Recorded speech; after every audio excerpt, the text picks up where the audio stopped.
This is my 50th year in the martial arts. And as somebody who's been celebrated as a very high level teacher at this point in the martial arts, I still think I can learn from everybody, even the brand new person that walks in the door. But it's all about my mindset. Am I open to learn from everybody? Right. And I think everybody has something to teach. It's a really nice, optimistic way to look at it. And I say that because to the point of like, there's just so much distracting us. It's because some people would have the view, and sometimes if I'm being honest, I have this view that's like, I don't know. I think our minds are inherently flawed, or maybe there is evil in the world. But I think that perspective on it is a nice optimistic one, which is to say like, no, like we all could do it. It's just, it's hard. There's distractions. We get kind of pulled off course. And it's just, if we could figure out a way to center that and kind of prioritize effectively, we all have the ability to be good, to do good, to try and bring that, those nice droppings across the world. Yes. And I think that's a nice optimistic way to look at it. Yeah, well, you're right. We can get bogged down with because there's a lot of sadness in the world right now, right? There's a lot of grief. Look, we've just lost 1 million people with COVID. There's so many people grieving when you think about that. And for other reasons other than COVID, right? People have died of other things, of cancer. My wife and I had 3 people in our inner circle during the lockdown die of cancer. So, there's just a lot of people going through a lot of hard things. And then this war, in the Ukraine, you see, it's sad, so sad how, so we can get bogged down with that. That's why I constantly remind myself, there's people all around me doing good. And I think it's about balancing that. I can't watch the news 24/7 because the news doesn't often tell us the good things, right? If ever.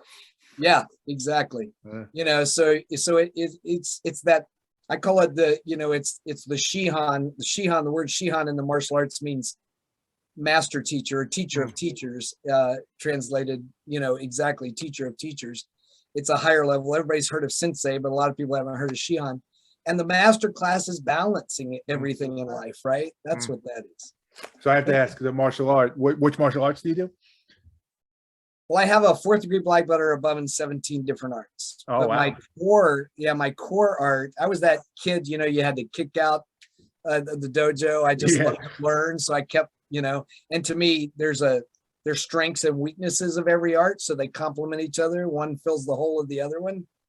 But my longest is Shorin-ryu karate. It's a traditional Okinawan style of karate. That's what I have a 10th degree black belt in. Wow, very cool. And I asked that partially because I'm just interested, but I just recently, I guess it's almost 4 years ago now, started doing Brazilian Jiu-Jitsu. And I think I did karate, literally one class, and I was so skinny as a kid, the belt didn't fit and my pants fell down. We were doing jumping jacks and I left and I never went back.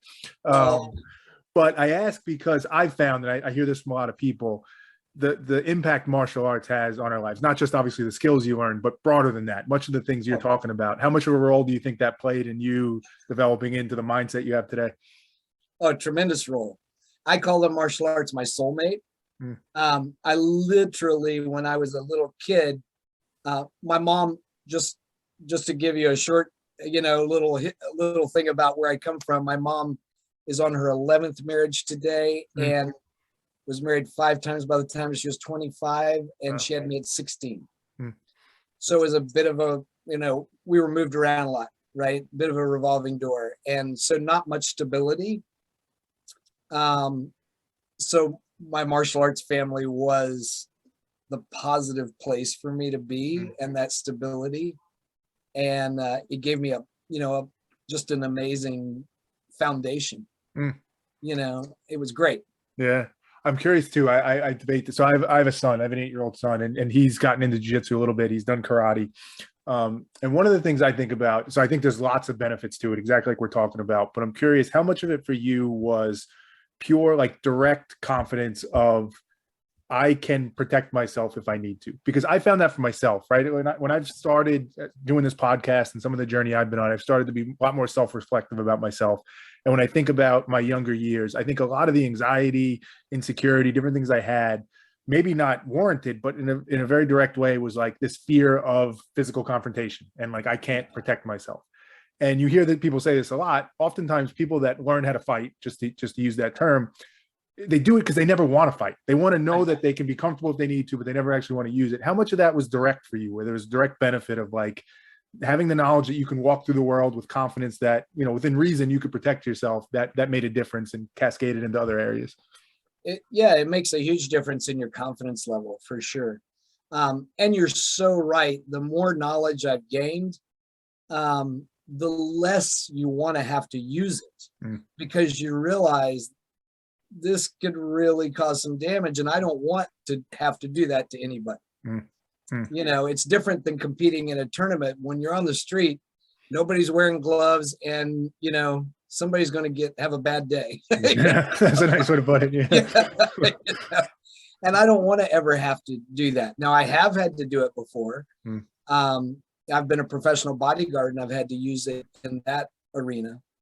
But it's quick and it's over with fast, and I get my person out of there. It's not, you know, it's not like the movies where you stand there and you know, forever.